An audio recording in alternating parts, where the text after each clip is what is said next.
Amrita University, the top-ranked private university in India, excels globally in research and education across various disciplines. Proudly introducing the flagship International Conference on Gender and Technology, co-sponsored by UNESCO and IEEE. On January 16th to 19th, 2025 at Amritapuri campus.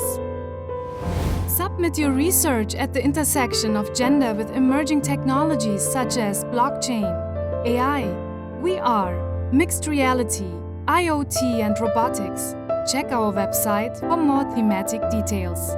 And don't miss our hackathon, where you can innovate with the best and receive potential prizes. For more information, visit amrita.edu/events/Gender Technology Conference 2025. Amrita International Conference on Gender and Technology 2025. Beyond Boundaries, Gender, Tech, and Transformative Change.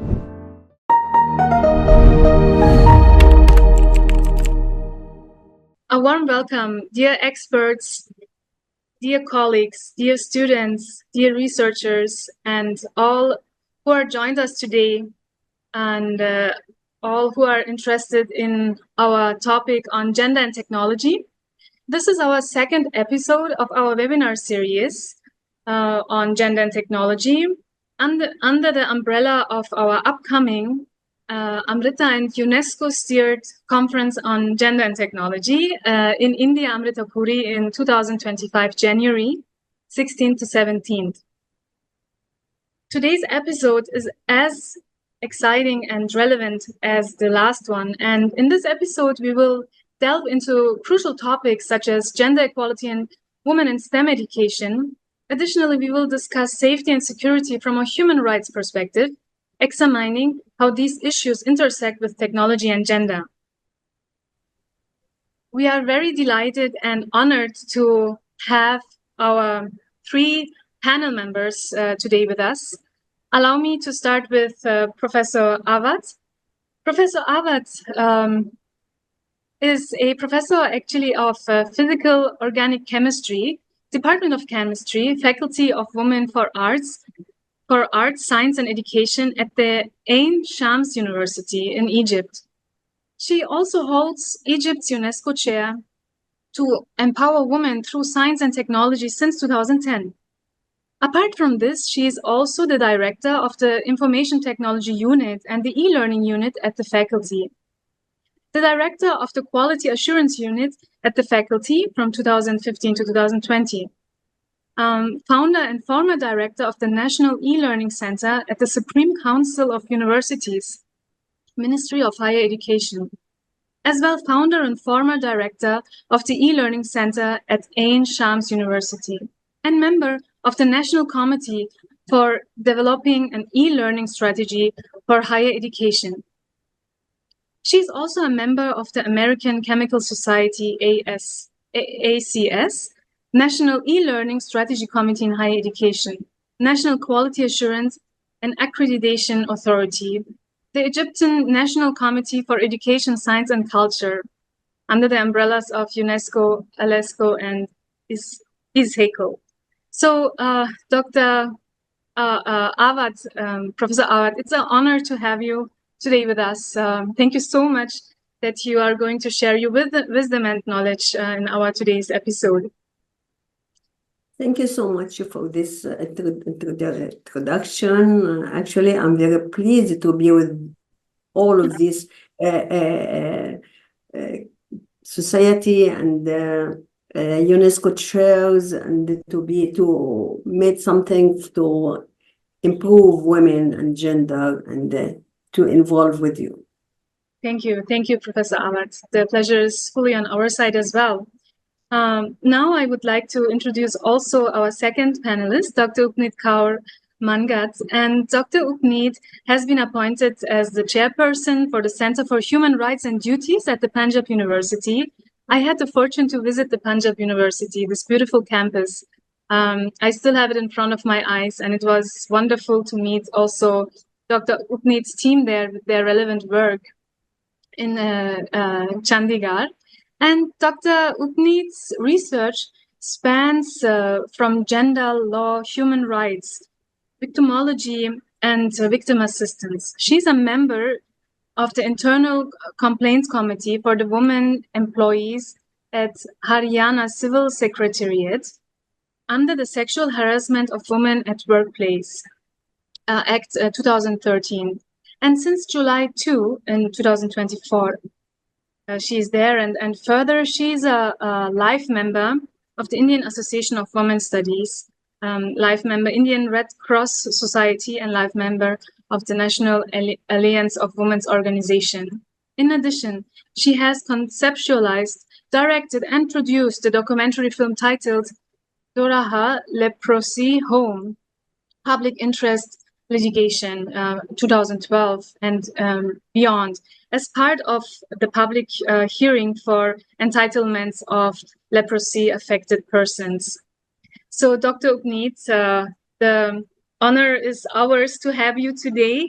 A warm welcome, and thank you so much that you are sharing your knowledge and your perspective today with us. Thank you, Nandita, and your entire team for having me here.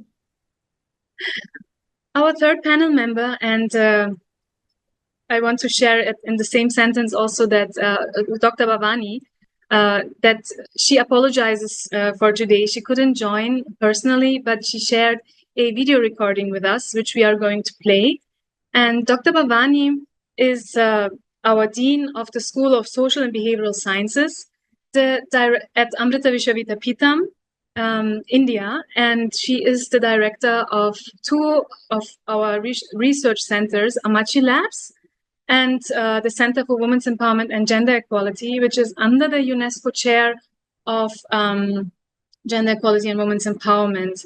And Dr. Bhavani holds or published, or her research focus is very much in the intersection between gender and technology, women's empowerment and technology. And she dedicated her entire life to empower rural citizens and rural female citizens across India, but not only limited to India. So thank you, Dr. Bhavani, that you also will share the vision and mission of our upcoming conference on gender and technology in 2025 through your video message. Thank you so much. Okay, then last but not least, I want to introduce also my esteemed colleague, Dr. Christopher Coley.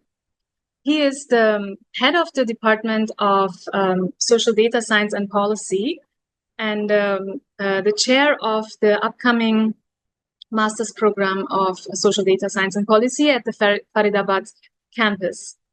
And together with Dr. Chris, my name is Nandita Alkoyak.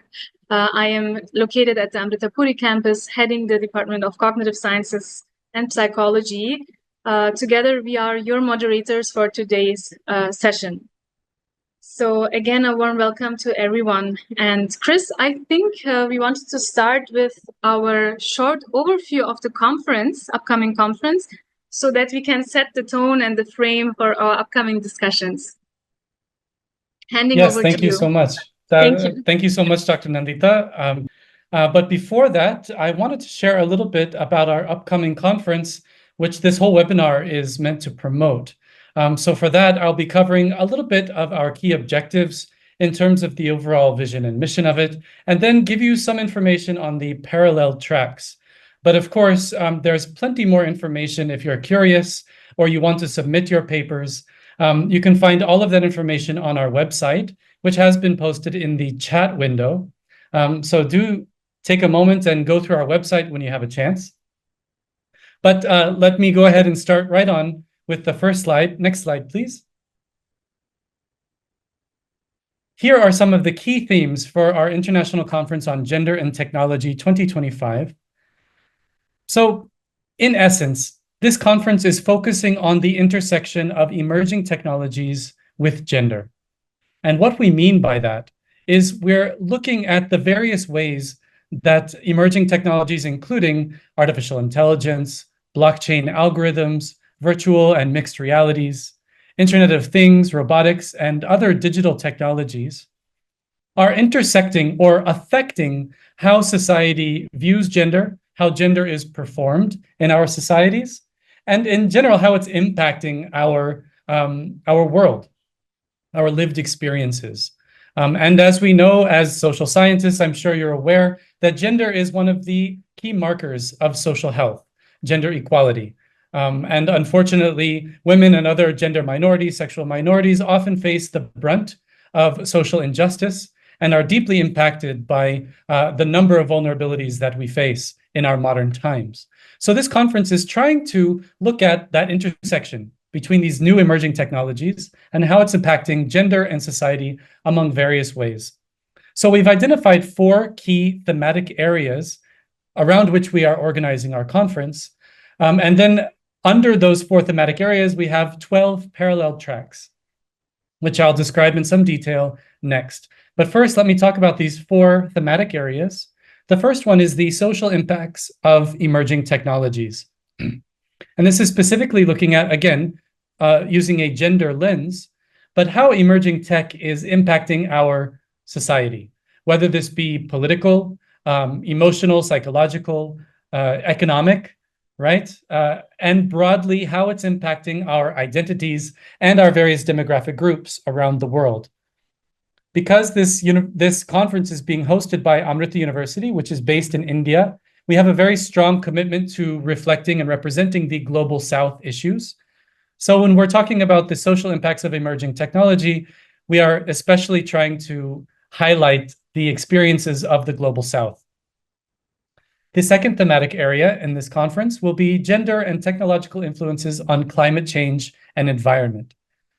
So we're not just looking or hoping to uncover the impacts of emerging tech on climate change and environmental health and resource allocation, but also the role that gender plays in this, which is a fascinating way of understanding the social impacts of climate change and how technology plays a role in that as well. And we can talk about this a little bit more maybe in our panel discussions, but it's quite well established that women often are the key decision makers about how resources are allocated in the domestic sphere, right? Women, especially in rural and agricultural communities, play a huge role in natural resource protection and usage. And so understanding the role of gender in climate change, and specifically how it intersects with technology, is one of the fascinating areas we hope to cover in this conference. The third thematic area is technology impacts on women's work and finances. This is specifically looking at the world of work and global, especially global South economics, and women's role in these new emerging economies, in the economy for tomorrow, and in existing economies, especially where there is a well-known or documented gender bias or gender gap in representation. During this third thematic area, we really hope to cover various forms of the economy, including the blue and green economies, the help economy or care economies, right, where women are often either underrepresented or unfortunately taken advantage of. Now, the fourth area that we hope to cover in the thematic areas is gender and technology through the lens of health and safety, specifically women's safety, women's health, which is, I believe, self-explanatory, but of course there are an infinite number of subtopics under this. Which brings me to the next slide, please, where we'll talk about the 12 parallel tracks that we hope to cover in this conference. And in fact, we are soliciting papers from institutions, from academics, from professionals around the world to submit their research in the form of an academic paper and be organized according to these 12 parallel tracks. And here you can see on the slide how they've been organized based on those 4 thematic areas. So under the first one, which is the largest and perhaps the most complicated, social impacts of emerging technology, we have 6 parallel tracks, including gender, society, and representation in emerging technologies. This is specifically in how technologies are designed, how they're deployed, how they are representing or not representing various parts of our society, especially gender. Second is gender education and cultural shifts through technology. This is more looking at the educational sector, specifically looking at women in STEM, and how the role of education technologies can support gender equality in education. Third, social change, access to technology, and gender equity politics. This is looking at policies and various decisions that deploy technology in our society, and how these new technologies have a potential to shift the values and the roles and the overall structure of our society for good and for bad, right? And trying to understand how we can prevent the negative uses of technology and support the positive ones. Fourth, we have inclusive technology design for social good. This is specifically looking at humanitarian applications of technology, specifically for gender equality, but of course is broader than that. Anytime technology can be used for good, we want to document best practices and understand the research behind how we can prove social good in these emerging techs. Then we have ethics, data science, and social problem solving. Fascinating topic, especially for someone like me who comes with a philosophy and ethical background, is to understand how decisions are being made, how technology is being regulated, right? And how data science is being regulated to have the maximum positive impact on our society. Then last under this thematic area is emerging technology opportunities and vulnerabilities, right? This is a purposefully broad topic where we hope to capture the various ways that technology can be an opportunity for sustainable development, for positive growth, for gender equality, and also the vulnerabilities that come with new technologies and the so-called Wild West of online spaces in particular. Now, as we go into the second thematic area, gender and tech on climate change and environment, we have two parallel tracks here, including climate change, environment, and gender, looking specifically on how we can build stronger societies, right? How in the wake of climate change, natural disaster, etc., we can support gender equal policies to help our societies recover and become more resilient, of course. But then this brings me to the other parallel theme in this thematic area, which is building inclusive resilience to disaster and climate change, whether this be through preparedness or in terms of policy making, decision making, etc. We're trying to look at the different ways that we can find technology and climate change intersect with gender. Under the third thematic area of tech impacts on women's work, looking again at the economy and economic impacts of technology intersected with gender, we have gender, livelihood, and future of work, especially in the technology areas, cybersecurity, etc., and how we can ensure that these are gender inclusive, gender equal.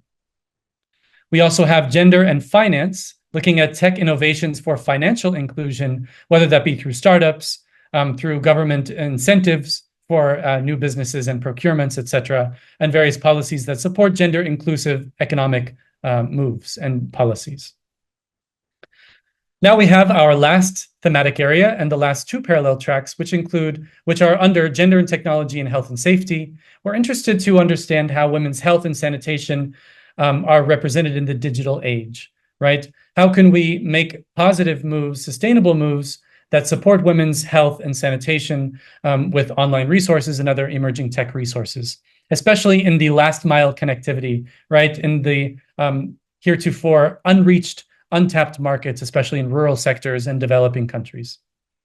Then the last parallel track is safety and security, gender perspectives on new technology, ensuring that women and other minorities are protected in these new emerging technology spaces. Okay, that's an earful. Again, please do check out our website where you'll find more information and some samples on these thematic areas and parallel tracks. But that's it for me on my side. I'll turn it back over to Dr. Nandita for the rest. Thank you. Thank you, Dr. Chris. So the beauty of the richness of the thematic areas is surely in the openness, because it can host different stakeholders.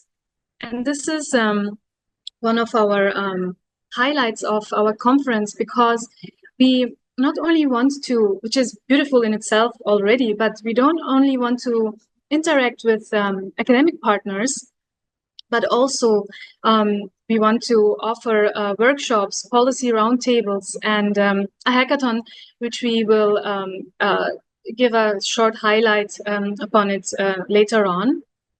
But through these multi-dimensional activities, we will bring together around 250 diverse diverse stakeholders, including global experts, policymakers, government representatives, civil society, industry, senior and early researchers, and students, to really facilitate an intergenerational and interdisciplinary dialogue that drives forward the policy dialogues and institutional capacity for building, for example, NGOs around these topics.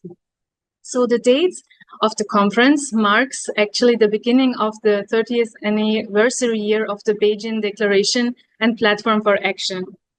And so I feel, and I think I talk here also on behalf of my colleague Chris, I think this is really a very special format where we not only keep it in a small elite group, but we really extend across, and we will even interact with the women of our Women's Empowerment Project. So it will be, we are very confident in that, very eye-opening, perspective changing, enriching conference and experience. So as we have seen, we have the cutting edge themes and the hackathon.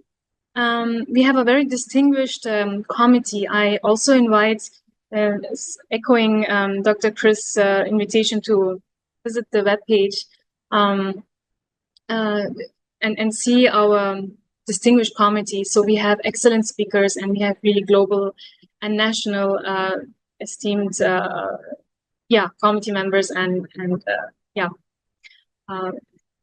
experts from different areas.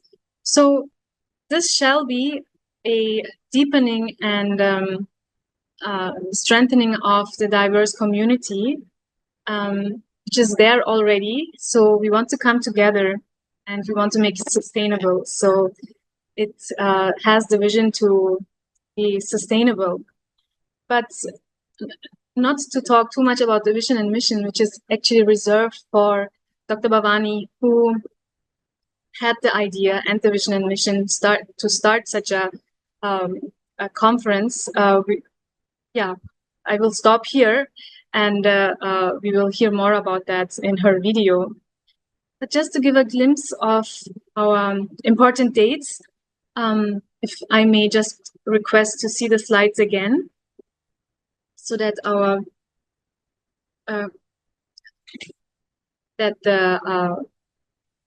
plenum can see the dates as well. Kindly requesting the tech team to share the slides again. Yeah, just at a glance, we will have our paper submission, full paper submission deadline on August 30th this year. And the notification if the paper got accepted or not will be on October 15th. And the final camera-ready paper shall be submitted as of our plan here on November 15th. And preparing for the attendance, the early bird registration will be available on December 15th, just 1 month before the conference will happen at the beautiful Amritapuri campus in Kerala. Okay, thank you so much for listening or being with us here in giving the overview of the conference. As promised, we have a short video message of our Dean and Director, Dr. Bhavani. Thank you everyone for taking the time to join us today. This is the first webinar for the International Conference on Gender and Technology 2025. As we all know, the world is undergoing an exponential transformation, and this transformation is really being driven by technology. And the most disruptive among those technologies is, of course, AI. And the interesting thing is that there is human intelligence and then there is artificial intelligence. And the artificial intelligence, along with our own natural intelligence, is driving the change at such a pace and in such a vast way that it touches every aspect of our lives. But the point is that technology at the end of the day is only an amplifier. It accentuates and amplifies everything, whether it's a good story or a bad story. So strengths and weaknesses are equally amplified by technology.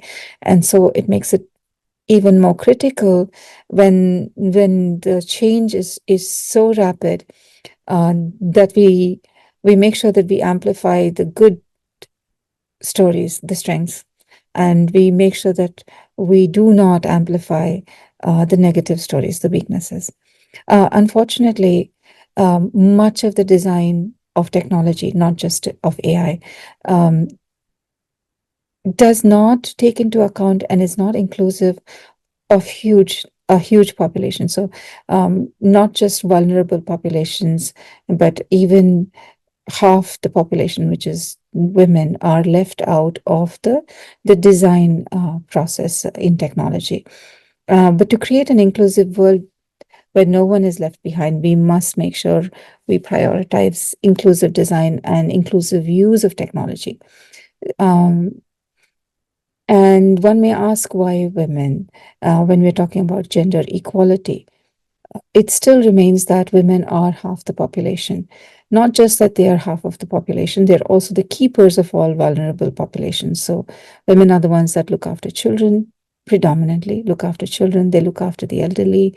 They look after the disabled populations. In rural areas, they also look after the cattle, the fields. So they also look after the environment. And while they look after all vulnerable populations, they're also themselves vulnerable. And for this critical role that women play, they are a very important lever. So touching on women, you don't just touch on women, which is already half the population, but you actually touch on everybody. And that is why women, the conversation around gender and technology for this year, we would like to start with women because it's one of the largest impact areas. And it is crucial that when we do design technology, that we do include women in the design of technology, designing the technology, in designing technology for women, and to make sure that technology is also used by women, so it's accessible to women. And 2025 is a very interesting year. 2025 also marks the 30th anniversary of the Beijing Declaration and the platform for action adopted by the United Nations in 1995. So it's 30 years since then. And this conference will therefore further the declaration's agenda across multiple fronts, whether we're talking about women in the economy, women in the environment, violence against women, women's health, women in power and decision-making, the education and training in women. This also is directly related to women's participation in technology and design for technology, women in media. We also would like to really expand it to be inclusive by engaging men and boys also in the conversation for gender equality. We believe that this event will be an excellent kickstart for the 30th anniversary celebrations during the year and will bring awareness to the issues and create lasting partnerships working towards gender equality. There is a fair amount of conversation around this, but there isn't enough. And this conference, again, bridges in some ways the latest troubling factors on that plague that will retard the cause for gender equality in the world. And therefore, the conference aims to be a catalyst for change. The conference will bring together research, will inform, encourage, and celebrate technology designed with inclusion in mind, with a particular focus, of course, on women's empowerment. We hope to cover a variety of themes, and just to mention a few for topics like the influence of technologies like AI, robotics, and blockchain on gender dynamics, or advancements of information and cybersecurity and data analytics for gendered safety. So we hope that the conference will be able to guide and influence the future of research on women in technology, with a focus, of course, on AI and other emerging technologies, raise awareness about gender equality and issues with AI, especially ethical considerations in AI, but also discussion on education, policies, industry practices, We also hope that the conference will act as an advocacy platform to expand on these recommendations, again, influencing the new generation of researchers on how to think about what are the important considerations we need to have in our mind, and how can we steer technology towards inclusion and towards a more equitable world. I also hope to develop a multi-stakeholder action plan and coalition to implement and advance gender equality in artificial intelligence, and of course disseminate different research findings on gender equality and women's empowerment, and contribute to the growing evidence not just in India but across the world. So do join us for the conference, and please listen to stay on and listen to the wonderful inputs that we have from an excellent advisory board that we have put together, some of the who will be speaking right after me. And I do hope that you will join us for the conference in January 2025. Thank you. Thank you, Dr. Bhavani. Now we are continuing in our agenda. I'm handing over to you, Chris, to invite our first panel member to the virtual podium. Thank you.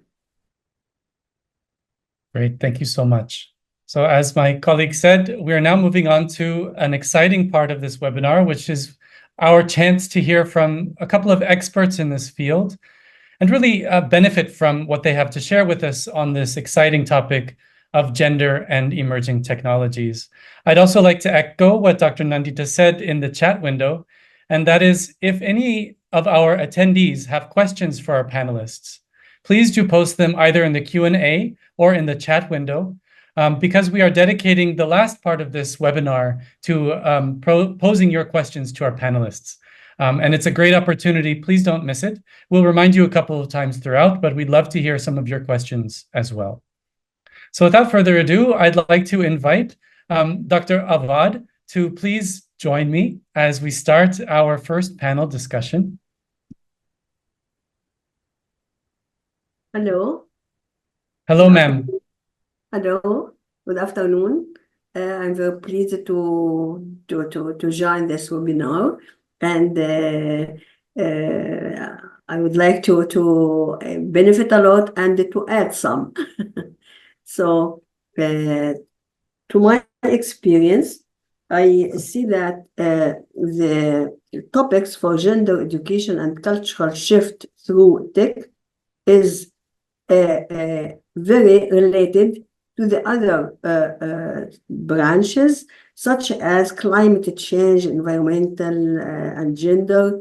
All of the topics can be covered with this one, the gender education. We should introduce all of the topics in the curricula, or try to introduce it, or to integrate it, all the topics in the curricula for teaching and learning girls or women as topics. I did it in my faculty. I have 30,000 girl students. They are divided into faculties, Faculty of Education, Faculty of Science, Faculty of Arts, Faculty of Science and Education, Arts and Education, and Home Economics, and Childhood.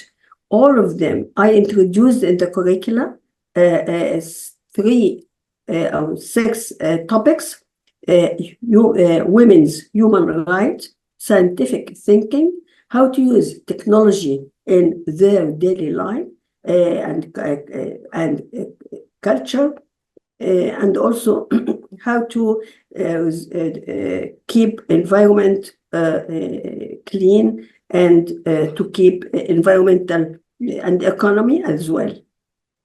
It's now in the curricula, and it improved the thinking of the students a lot. I did a statistical analysis and found they are completely changing, especially with the students in the educational departments, because they are future teachers. They will teach in schools So if they have this criteria and concepts in their mind, they can transfer it to the students, especially for girls in the girls' schools. With the environment, actually, I give them an experience with how to use the technology to clean the environment, to use it in daily life.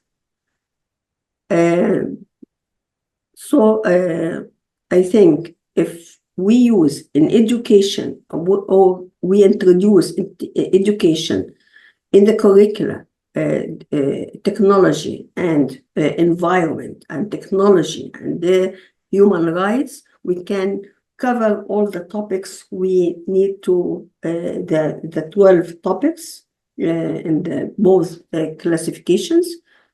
I think we can do it. Professor Awad, I must congratulate you on your excellent accomplishments in promoting women in STEM, women in education. It's really a remarkable feat. Would it be possible for you to turn your camera on? We'd love to see you. I did it, but it didn't catch me. Now something's coming. Yes, wonderful. Thank you, ma'am. Thank you. It's really remarkable to hear what you've been able to accomplish and how impactful it has been, right? I would love to hear more about some of the research that you've conducted in studying the impact of ensuring that women's education, that education is available to women and young girls. Yeah. I have a village in Upper Egypt. There was no electricity. They were interested in looking for technology. I powered the laptops and computers with solar energy. It worked, and they are working now with the solar energy. They have all their computers and their laptops working with solar energy. In the same time, actually, I working with mobile technology, mobile learning, to reach in the rural areas and the urbans, how to give them some advice with some human rights, so for the girls, because girls, it's difficult in Egypt for the girls to join us in the faculties. It is traditional. So I reached them through the mobile, because it is working with everyone now and it's in their pocket. I gave them all the experiences and the knowledge I like to give them, to reach them in their pocket or in their hands.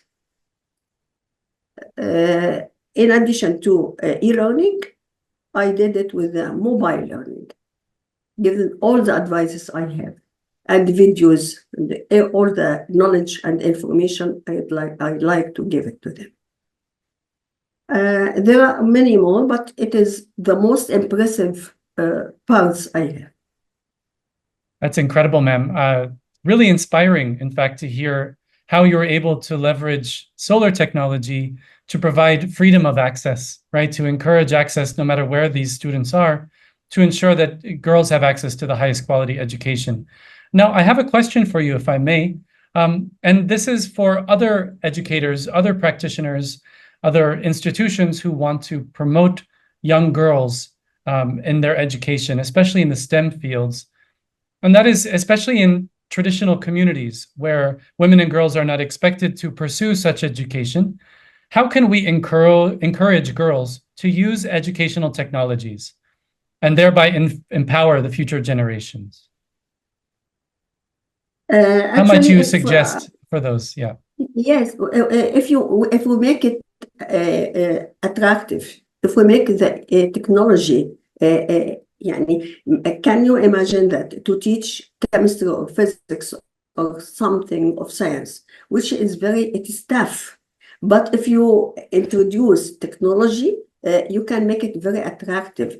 I started with students dislike to study science in our faculty. After I introduced the technology and chemistry, physics, all the topics, they are now, instead of three students, they became now hundreds.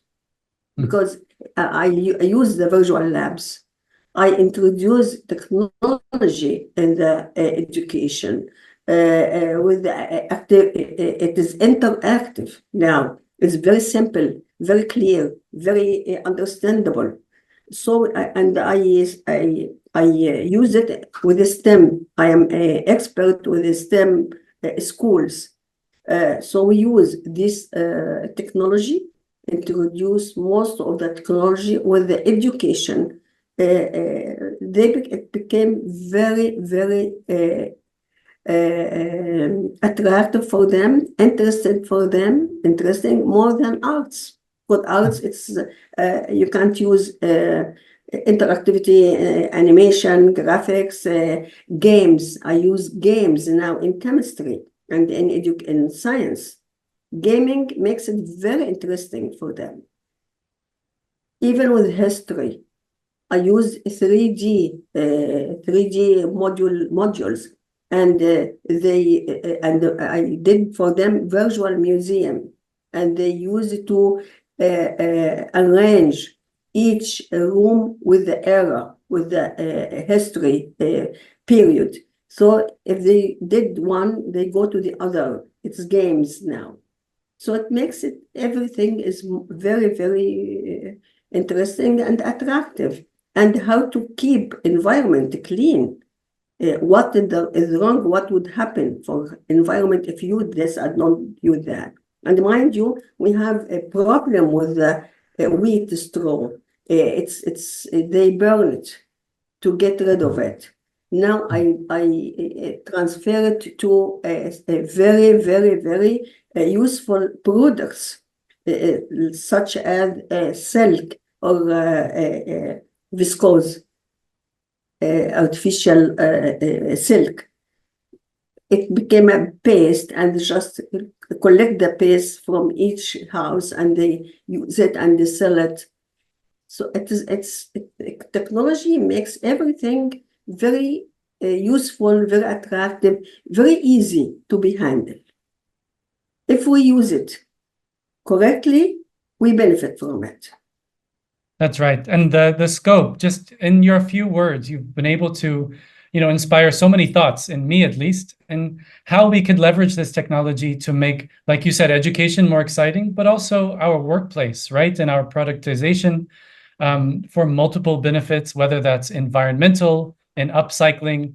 In India, we also face a lot of air pollution because of the burning of agricultural waste, especially the rice and the wheat.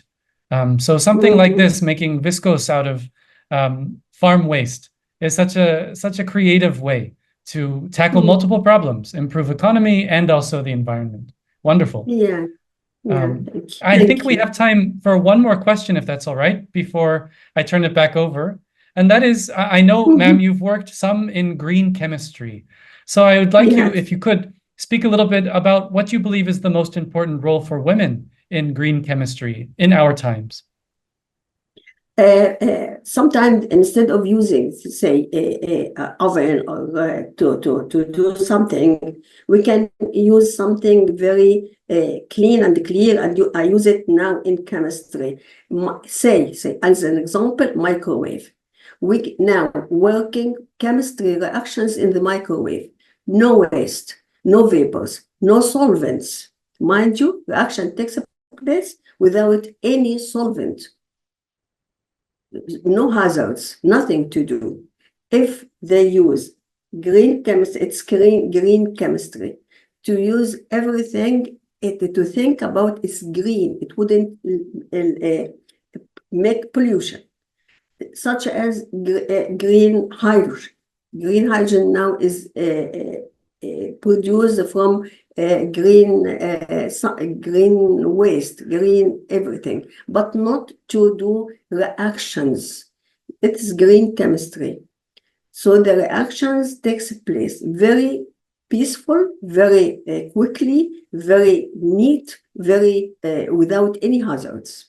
It's green chemistry. If students learn how to use this green chemistry in the labs, in the schools, they wouldn't go to any place without mention, no, it is dangerous, it is hazardous, they will pay attention to if it is safe or not, it would make pollution or not. They will think about the green chemistry. Green chemistry, our life is chemistry from starting the day until we sleep. It's chemistry. If they would about chemistry without hazards, without pollution, without, they will use it in all the day life. So we'll have green atmosphere, with green environment. It's such a paradigm shift, actually. And I know for me, I have 1,000 more questions for you that I'd like to hear your thoughts on. Unfortunately, we're out of time for this part of the session. But again, if any of the attendees have questions for Professor Awad, please don't hesitate to post in our chat window. We'll definitely get back to them. But for the sake of time, thank you so much, Professor Awad, for sharing your thoughts with us. We look forward to hearing more from you during the conference itself. But for now, I'll turn it over again to Dr. Nandita for our second panelist. Thank you again, Professor. Thank you. Thank you so much. Thank you. Thank you. Thank you, Dr. Awad. And thank you, Dr. Chris. So indeed, we see that our conference theme, gender and technology, is a daily concern, and it is hidden in our daily activities. So thank you so much, Dr. Awad. Thank you so much. Now I am warmly inviting Dr. Upneet, please, to join the virtual podium and enrich us with your perspective on the topics on gender and technology. Upneetji, thank you so much again for being with us. And allow me to start right away with my first question, because I can't wait to hear from you. Because I know your background is in human rights and duties, and as we have seen in the introduction I was giving about your background, you are really interdisciplinary, spanning from gender law, human rights, and combining different disciplines to bring light into this complex topic and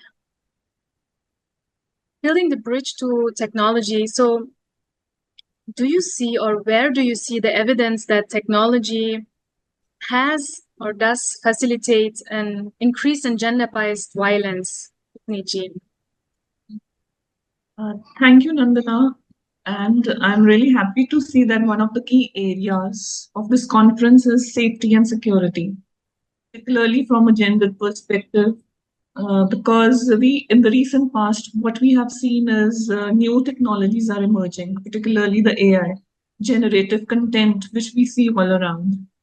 So in that case, if we look at if you see the international statistics, we find that there is rise in the deepfake videos, the image-based online abuse, which we see it's almost 96% as reported by UNFPA. Then 50% of women have had their videos or images online or related to online abuse or misinformation, which is being spread. So this has led to a domain which has come to be called as the technology-facilitated gender-based violence. And particularly, even if we look at the national data in our own country, the National Crimes Record Bureau, when we look at the cybercrime data, the cybersecurity preparedness of the Indian police, we see that there is a lot of divide, because most of the cases pertaining to online abuse, even in India, which are reported to the police, are related to sexual exploitation. So is the police prepared? Okay, do they have the necessary tools? Because when we look at our own local areas, for example, the Chandigarh Police Cybercrime Cell, they have many complaints coming in, but they don't have the requisites. If you see the police personnel who are actually equipped to deal with such crimes. So when we look at the international level, this conference is going to give a good platform from, if you see the researchers coming in from all over the world, sharing their perspectives, how the security systems across the world are being prepared to tackle the menace of even artificial generative content, which might tend to be gendered, particularly if we look at the women and girls are being targeted, particularly. And the kind of the violence which is being perpetrated, we find that there's a lot of cases of online and gender sexual harassment. Cyber stalking is one, and image-based abuse. Image-based abuse, including the deep fakes, which we see all around. And when you talk about these categories, even if we look at our own data set of the NCRB, the cybercrime data, which comes out every year by the Ministry of Home Affairs, you find that these categories are not included, the particular categories which have emerged in the recent past, which we are talking at the UN level. But when we see our own Indian police system, we don't find the specifics. And there is a lot of impact of these crimes on women because it impacts their mental health. There are cases reported in which the school-going girls are being abused because the images are, if you see, all over the internet. And when we look the enormity of this crime, we see that the images, they cannot be taken off in most cases. They will remain on the web space, cyberspace in perpetuity. If you see, the perpetrators are anonymous, and these crimes are committed from even a distance. So there is a huge, if you see, when we look up these areas, it is a cause of concern. AI can be helpful to the police force also for tracking crime. But on the whole, if you see, when we talk about the developing countries, are they prepared to tackle these issues? Do we have if you see, trained personnel who can actually in forensics and other things, are they equipped to deal with the AI generative content, etc.? So it's important to see overall how the countries are responding to this digital violence and the online abuse which the women are facing in today's world. And particularly when we talk about the impact, there are several mental health issues which we see. And these mental health issues lead to post-traumatic stress disorders, suicidal tendencies, and most of these even don't get reported because there is a lot of underreporting of the data. The crimes which are reported, because most of the countries don't do the victim surveys. The crime data which is coming out, even in India, that is of the crime data which is reported to the police stations. But what happens to the dark figure data? The dark figure data is the unreported data in which the women might face particularly issues like doxing, which is publishing private personal information, hacking, impersonation, etc.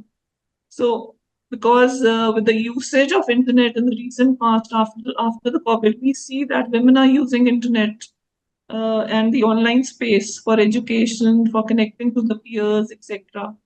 But if you see, the rising crime needs to be tackled somehow, and the issues are pertinent. They are pertinent because women are not safe in the digital space. And even in the recent resolution, which the United Nations General Assembly adopted in March this year, particularly the resolution talks about having a trustworthy, safe, secure artificial intelligence systems for sustainable development. And if we look to the SDGs, gender equality is one of the main goals. And the international cooperation is actually needed in this sphere to tackle technology-facilitated gender-based violence. And it does not only include the online and the, if you see the online or the other media also, which were traditionally being used like phones, etc., GPS monitor technologies. So with the online space, these are also the other areas which need to be taken care of. Thank you so much. Thank you so much. And I believe it is not only, I mean, when you talk about women, we also include the girls. who have access to these technologies early on. And you also mentioned the new technology coupled with social media that has a lot of potential to harm as well. You pointed towards it already, Upnichi, but maybe if you would share one or two more sentences to on how prevalent is actually the digital violence against women. When we look at the different data which has been reported through various studies, we find that in the sub-African continent, 28% of women had experienced online violence.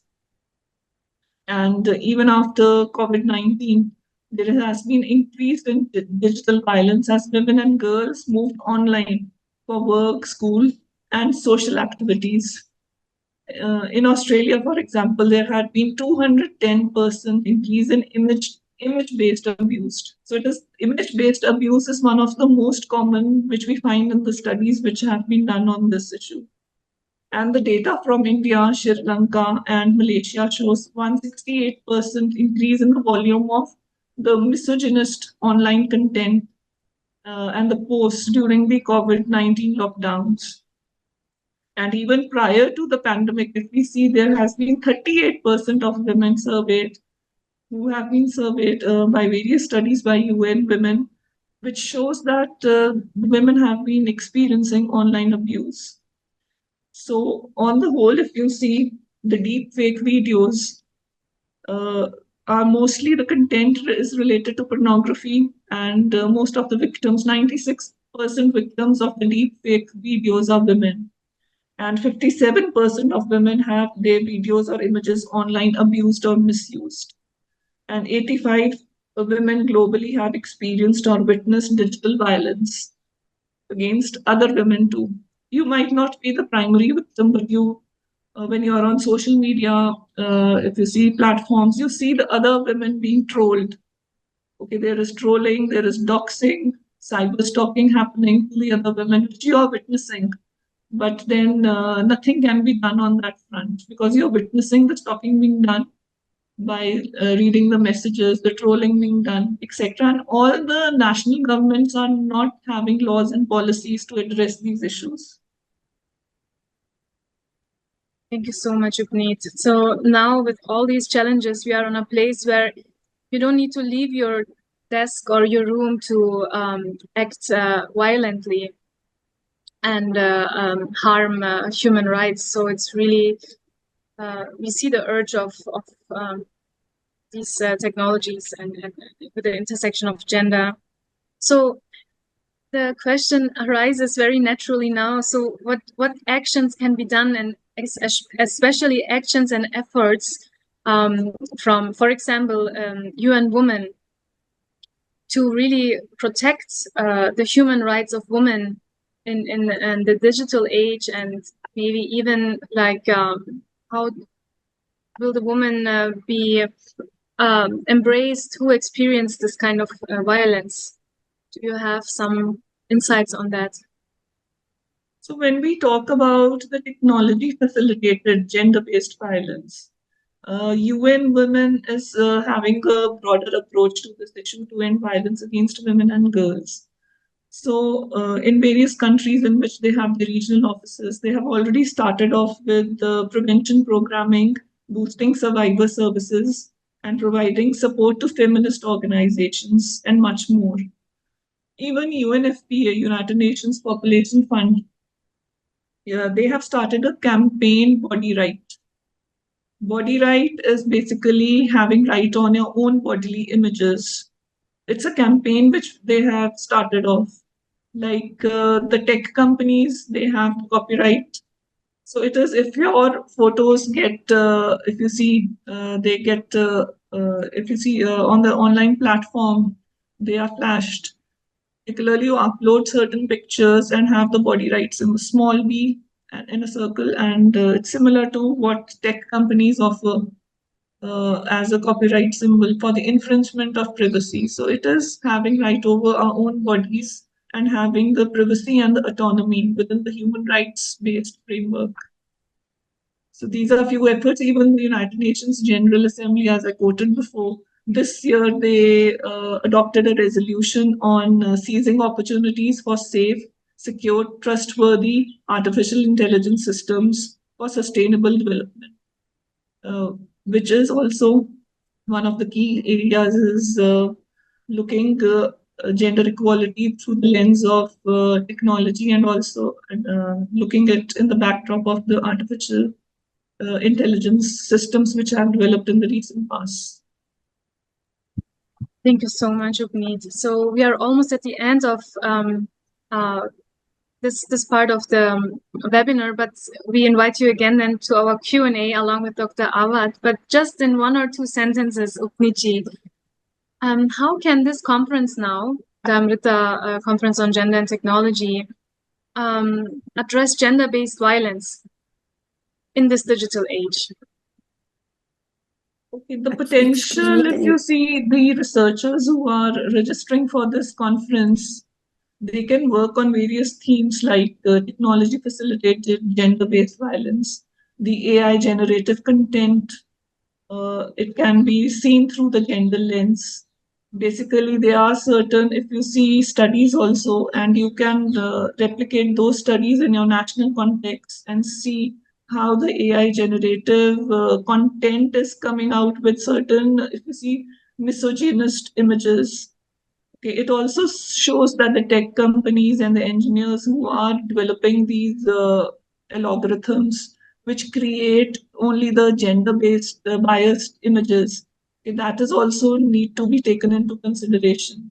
And particularly how law enforcement agencies are creating preventive strategies to tackle the gender-based violence. So out of this issue, many research themes can be worked upon, which can be of interest. It could be on the specific digital violence too, like for example, doxing, cyber stalking, image-based abuse, etc. So there's plenty of scope for the researchers to work on any of these issues. Thank you so much. Here again, to all of us to really submit papers, share the research, the knowledge, use this platform to use research and experience from industry for social good. Thank you, Upneet. So now we are at the Q&A part of our webinar, and I'm inviting my colleague, Dr. Chris, again to be visible with us and open up the Q&A. Kindly over to you, Chris. Thanks, Nandita. So I again encourage everybody to please submit your questions for both Professor Awad and Professor Upneet. If you have any questions for them based on their wonderful talks that they've given us today, raising extremely important topics that span the education, science fields, and especially important, the online safety and prevention of violence, especially of girls and other marginalized groups. I have a couple of questions already, but please do post your questions in the chat box or the Q&A, and I'll be sure to come to them. The first question, if I might, for Professor Awad, I have a question here that you spoke quite a bit about ensuring that students are able to engage with education technology and to make it exciting for students. But is there a way to prepare a future generation of teachers to ensure that they are able to use this new technology and ensure that their students are able to use it to learn properly? Do you have any thoughts on that? Actually, schools now are equipped with the technology. They have e-learning, they have labs, they have everything. And I'm convinced that if the future teachers are convinced the science with the technology understanding, they would transfer it very good to the schools students. And they trained to use technology. Schools, most of the schools are equipped with the technology. They can use it very good. And at least they can use it to start even from their يعني themselves. We training them. They can use everywhere how to use technology. They can go through the internet. They can through the virtual labs. They can go to use videos. If I train them how to use it, they will use it. Even from the mobile. I taught them how to use the mobile in teaching and learning. And I have many publications in how to use e-learning and mobile learning as a research. Wonderful. I couldn't agree more that getting the teachers buy-in, convincing them that this is a good thing is the first step. And you're right, I think investing in our schools to ensure this technology is available, and just as importantly, that the proper training is available for the teachers. Because we know that teachers are already quite busy. Putting an extra burden on them to teach themselves may not give us the best results. But if we have leaders like yourself and similar UNESCO chairs or other people who are investing their time and energy in training, of course, we would hope to see positive change. Thank you, ma'am. Thank you. I have one more question here. This is for Professor Upanit. This is from Hitesh. But they say there's a pertinent increase of misogynistic content posted by women themselves for getting attention, raising their status on social media, increasing followers, likes, comments, etc. This is reflecting perhaps another phenomenon that some researchers find, that women can at times promote misogynistic or gender unequal, even violent trends amongst themselves. Do you have any thoughts on this? Well, if you look at the global data, most of the victims of digital violence or the technology-based, gender-based violence are women. So there's no denying fact that women are the most affected. But yes, they when we read the statement, there is truth in it. And the countries need to work on the gender-neutral laws and policies in which whosoever is the perpetrator, they need to be looked uniformly. So preventive strategies have to be there, and the gender neutrality in the laws, basically. So whenever we are looking at the cybercrime data or the cyber laws, they are gender neutral laws. But who are the cases being reported are by women who are being most affected by the violence. So it doesn't mean that women cannot be the perpetrators. They can be, or they can be, if you see, they can be part of the crime, or they can also be attributed to the certain acts which they are actually involved into. Correct. Yes, I think that's very important that we don't lose sight of the larger problem, and especially invest our time and resources in supporting victims and survivors of such violence, ensuring that they are able to recover and we can prevent it in the future. Hopefully in this conference, we also get to talk about some preventative measures to ensure that, like you said, gender neutral, that we're able to reduce the number of incidents of people feeling like they have the freedom or the capacity to enact such violence without any kind of consequences. Thank you so much, Professor. I have a question now from Martha Miller, one of our dear friends. This is for either or both of our panelists. Some research indicates women and girls gain more mastery of technology when operating in female-only environments. Does that resonate with your observations and experience? Maybe Professor Upanichi, if you could answer first, and then we can speak with Professor Awad next. Can you repeat the question? Happy to. So some research indicates that women and girls perform better, gain more mastery of technology when they work in women-only environments, where there are no men present. Does this match with your observation and experience? Well, on this front, it depends upon the kind of environment or the studies are being done. But it's not necessarily because it's very difficult to create gendered spaces. Women are more comfortable, but if you see most of the engineers or the design engineers or the people who are the artificial intelligence, they're working with tech companies, they are working in the mixed environment group. And when we see the kind of output which they are giving to the world, and they are more comfortable in the gender, if you see, in which the both genders are working together in the environment. So it was, yes, in a few years down the line, when we see, look back in the engineering institutions, they were gendered spaces.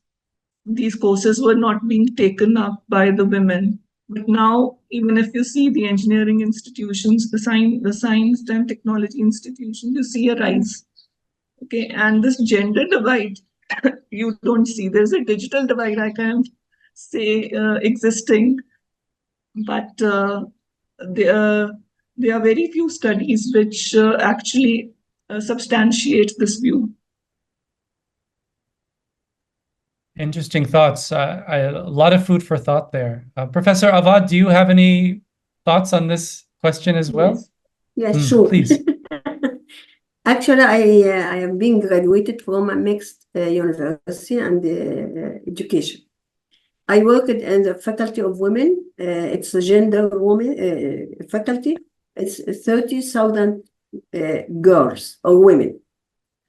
Performance of women when they are mixed is completely different than to be alone. And they are not prepared. They are prepared to go to work in community, in society, which is mixed. How come to keep them away from other gender and from men? And I ask them to serve society. It is society. Performance in society should be for all, not for women only. Performance is much better when they are mixed than they are lonely. The faculty, the objective of the faculty which I worked in is to give the girls from Upper Egypt or from the families which are traditionally don't like their kids or girls to get in mix with students in this age. But after they graduated from the faculty, they go to work in society, complete society with men and boys and everything. So the performance is not good when they are just gender society, but performance will be in competition society and with competition with men. It's much better. Thank you, ma'am. Yeah, those are excellent answers to this question. You couldn't be more right. The fact that society is mixed, and if we're in a space of education, then we need to prepare the students to be able to deal with the real world. Yes. I would like to maybe respond just briefly and say that the way you spoke, very eloquent and beautiful, does seem to put the burden of adaptation on women primarily, which of course, you know, as the people facing perhaps these pressures or these biases, you have to adapt to survive. But I'd also like to remind us all that men should also be willing to adapt and change and learn. And it's also males' responsibility to take up some of this burden of change and not force women to bear the brunt of it all, I would say. But these are far deeper and longer conversations, unfortunately, than we have time here. But thank you, ma'am. I really appreciate your answers. I think if I'm not wrong, we have time for maybe one more question. And this might be for both of you.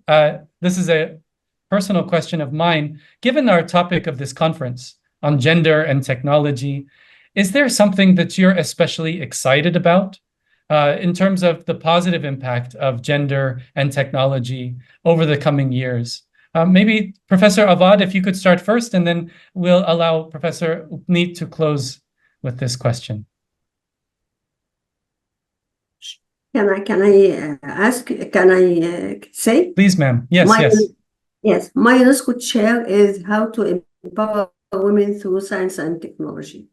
So we are now empowering women as gender through science and technology, not to be isolated from society, but to be involved more and more, and to upgrade and improve their society and their community and their economy and their families, and to broaden up their family, kids, and for the family in a good way and in correct and scientific way, using technology, of course. Amazing. Really congratulate you and the UNESCO chair on such great work in Egypt. Thank you, ma'am.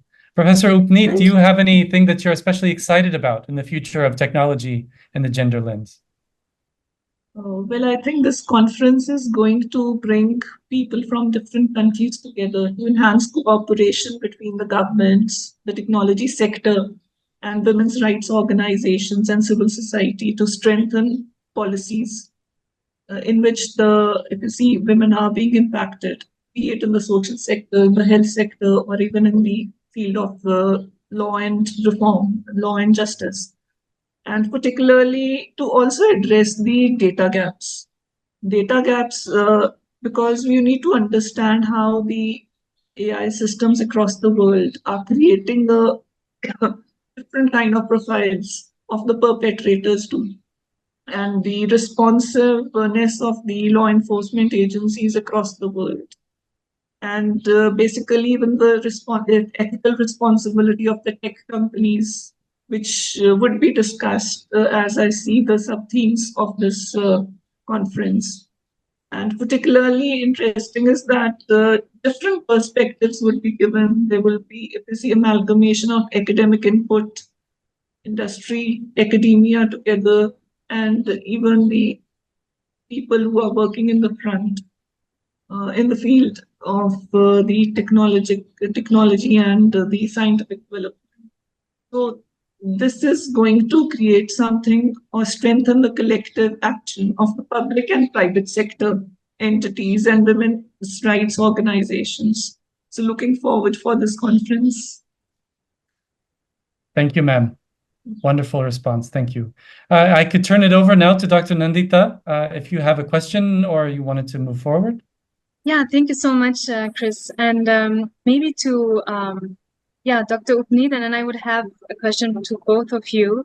In the chat box, there's actually a comment with a question mark. So I would like to take the chance to read it out. The first comment is a appreciation on the research done of our panelists, but from Hiteshi. Hiteshi is pointing that there is also voluntary posting of pictures or content by women for social media. I mean, through social media, to increase followers and likes and comments. So, Dr. Upneet, what is your viewpoint on that? Is the question.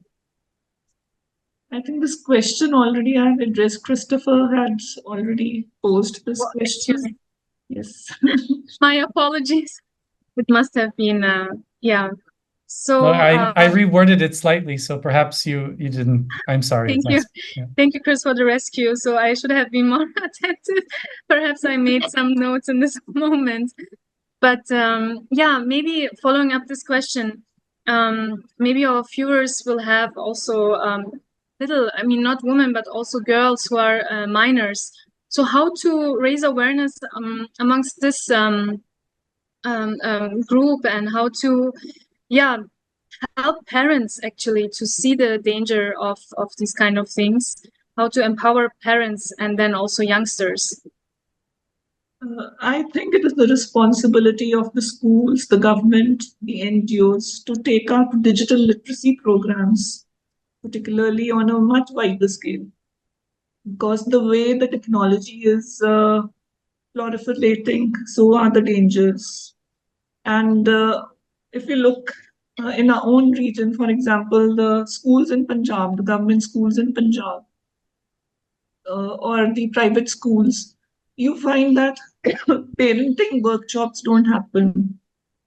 Punjab government recently started off with the Mothers Workshop, only Mothers Workshop, which they have started off, in which certain issues are taken up, but not these kind of issues like the harassment which the girls might face, or with the changing environment, the technological environment, certain, if you see the dangers, the vulnerabilities which the girls and might face in the younger lot. So the policymakers need to be they need to be quite proactive when they are devising policies, because you need such programs. The private schools are taking up these, but when you look at the government schools, uh, after COVID, even the government schools, the online education has taken over. But how to protect is privacy, the autonomy of the tech users? You need to be, the government can take up a campaign, a nationwide campaigns on digital literacy. It is happening in many countries, but it should be on a very, if you see, rapid mode.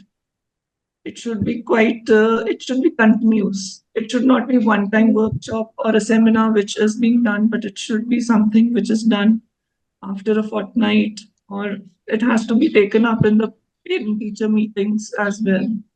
Right, right. Thank you so much, Dr. Puneet. Yeah, this is actually a great bridge also towards Dr. Awad's research area on STEM education. And Dr. Awad, we are almost at the end. We have perhaps one more minute just to hear from you. Where do you see the role of man, actually? My colleague Chris tapped into that a little bit, because if I may share that, Chris, with the audience, it's your research area. The role of man in the context of women's empowerment, but seeing STEM education, taking into consideration what Dr. Upneet said with the violence in the context of technology. So Dr. Bush, Awad, where do you see the role of man in STEM education to strengthen it, to bring it forward, to inspire girls and women? For STEM education, actually, it is very attractive. And the role of men is to encourage girls or women to join this study. The role of men to support this is kind of a study, and not to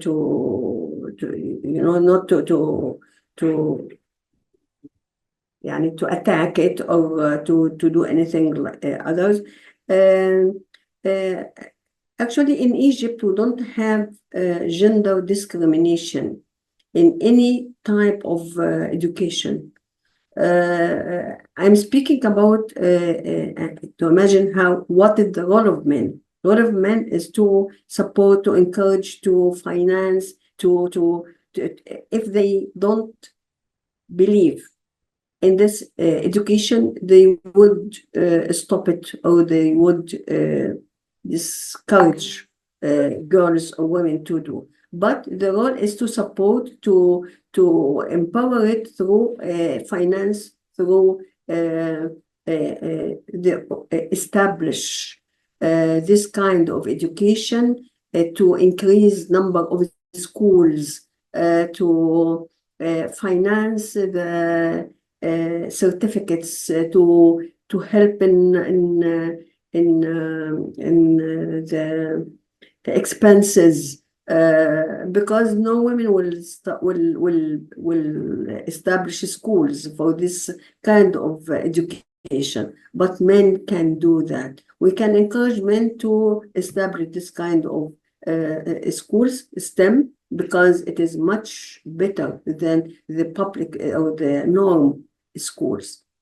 I have a comment for Professor Abanet for the violence, that we have many workshops for girls in the faculty, how to protect themselves from this violence. Every week we have a sector of students, girl students, and train them how to protect themselves from this violence. and we train them for boxing exercise. I don't know, it's a game, something, how to protect themselves from violence when they are alone. They are not protected with their parents or someone of their family. Who give them these workshops are men. So this is a role of men to protect them, how to keep themselves away from this violence. A lot of men is we can't forget it, or we can't ignore it, because they have the finance, they have the money, they are looking forward for everything in administration, but they should be convinced at first to do that. Is it a correct answer? No, I don't know. Can I answer your question, or I didn't understand? Yes. Did I give you an answer or not? Excuse me, would you repeat that, please?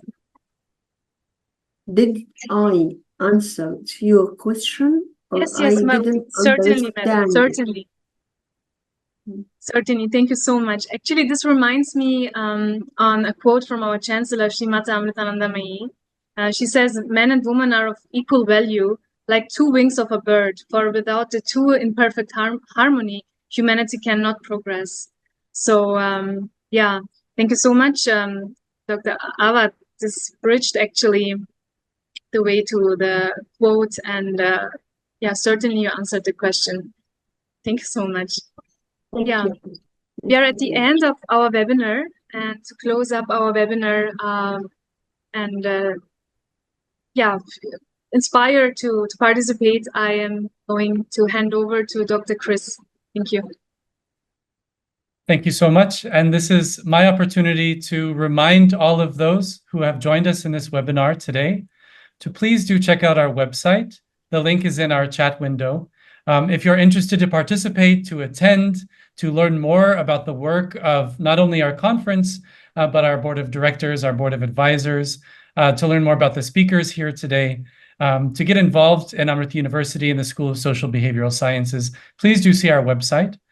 I hope you enjoyed this small taste of this conference by listening to our expert panelists. I certainly enjoyed hearing both of them speak. So on behalf of the Amrita University School of Social Behavioral Sciences, thank you to Professor Awad and for Professor Magat for joining us today, sharing your valuable time with us. We really appreciate your words of wisdom and for guiding us through your areas of work and how we might leverage this for our conference. Thank you so much. Thank you also to our university colleagues in School of Social Behavioral Sciences, Dr. Nandita, my co-moderator, our dean, Professor Bhavani Rao, and my fellow colleagues and faculty. Thank you also to our ICTS and IT support team, especially Balu Sri Krishna, and our colleagues, Rishika ma'am, for your help in setting up this webinar, making sure it was running smoothly. Thank you to all of our attendees for sharing your evening with us. It was a wonderful time. I hope you enjoyed it as well. Again, I just wanted to remind everybody some key dates for the conference. If you're interested to submit any papers, the last day to submit papers is August 30th of this year. And if you're interested to participate in our hackathon, which you can find more information on the website again, your expression of interest deadline is October 1st. So please do take note of those dates and be sure you submit in time. Thank you again to everybody for participating tonight, and I look forward to engaging with you in the future. Om Namah Shivaya.